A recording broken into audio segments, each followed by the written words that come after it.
Assalamualaikum warahmatullahi wabarakatuh. Perkenalkan, nama saya Siti Samatul Khairah dengan NIM 2501799. Saya akan menjelaskan kejayaan dinasti Qing pada masa pemerintahan Qianlong. Nah, dinasti Qing ini merupakan bangsa Manchu yang berkelompok minoritas.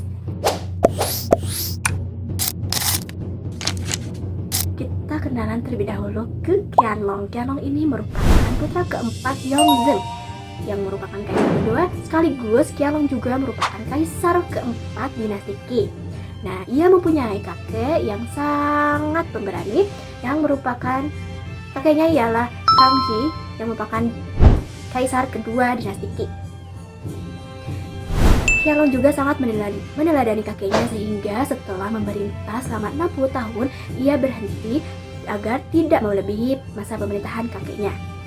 Ia juga digambarkan sebagai sosok kaisar yang sangat cerdas, menguasai strategi militer, sastra, karya seni, dan juga ilmu pengetahuan. Ia memiliki ekspedisi militer untuk menaklukkan dan menguasai kekuasaan di sekitar dinasti Qing. Yang pertama, seorang tokoh datang menemuinya untuk meminta bantuan untuk menjadikan ia raja di negerinya.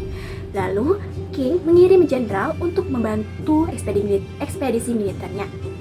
Lalu setelah merasa kuat, ia justru memberontak dinasti Qing. Namun pada masa itu ditumpas dan ditaklukkan oleh dinasti Qing pada tahun 1757 dan wilayahnya merupakan kekuasaan dinasti Qing. Juga di Kashgar dan Yarkand atau Xinjiang, ia pun sekelompok Turki yang berada di bawahan elit, ia memberontak tetapi ditumpas oleh dinasti Qing pada tahun 1759. Sebelumnya ada menteri tertinggi di daerah lama yang di daerah Tibet yang bersekutu dengan bangsa elit pada masa itu yang belum ditaklukkan. Hal ini diketahui oleh wakil dinasti Qing yang disebut dengan Ambar, lalu Ambar membunuh menteri tersebut. Nah, bangsa Tibet pun memberontak dan membunuh kedua abad tersebut. Qianlong akhirnya mengirim pasukannya dan mengembalikan hegemoni Cina pada tahun 1791. Nah, lalu seorang gubernur ditempatkan di Tibet dan seorang raja muda provinsi Sichuan yang ikut mengawasi jalannya pemerintahan di Tibet. Lalu ada rakyat Burma yang selalu mengganggu perbatasan di Cina, dan akhirnya peperangan pun terjadi pada tahun 1765 sampai dengan 1769. Akhirnya Burma dapat dikalahkan oleh dinasti Qing, dan akhirnya rakyat Burma mengakui kekuasaan dan kekuatan dinasti Qing yang sangat kuat pada saat itu. Selain mempunyai ekspedisi militer, Qianlong juga sangat memiliki minat besar terhadap sastra dan bahasa.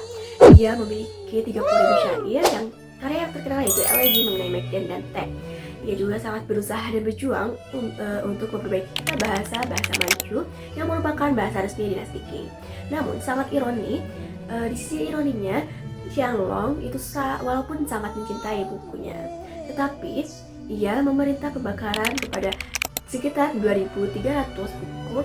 Nah, buku ini yang mengandung sentimen anti Manchu serta yang mengandung dinasti Ming. Bahkan pemilik buku tersebut juga dapat dihukum mati. What?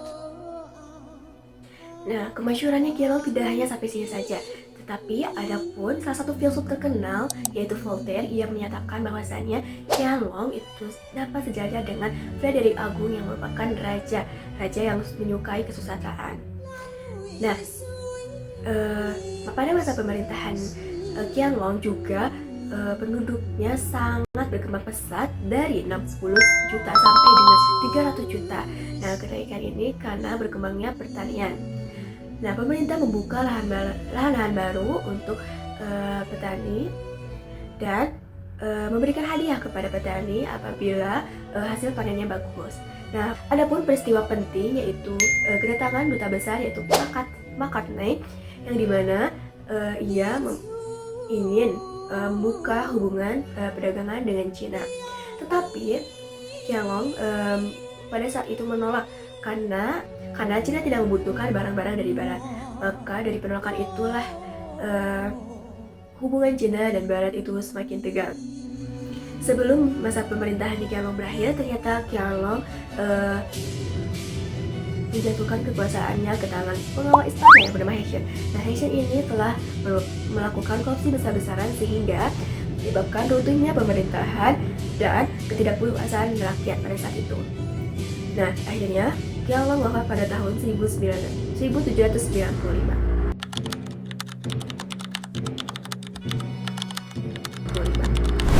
Kesimpulan yang dapat saya sampaikan yaitu masa pemerintahan Qianlong yaitu masa kejayaan sekaligus awal keruntuhan pemerintahan dinasti Qing. Nah, adapun di sisi lain adanya korupsi besar-besaran serta di sisi lain juga merupakan kekuasaan yang sangat luas, juga kekuatannya yang sangat kuat. Namun di sisi lainnya terjadi korupsi besar-besaran yang menyebabkan keruntuhan dinasti Qing pada saat itu. Sekian dari saya. Wassalamualaikum warahmatullahi wabarakatuh.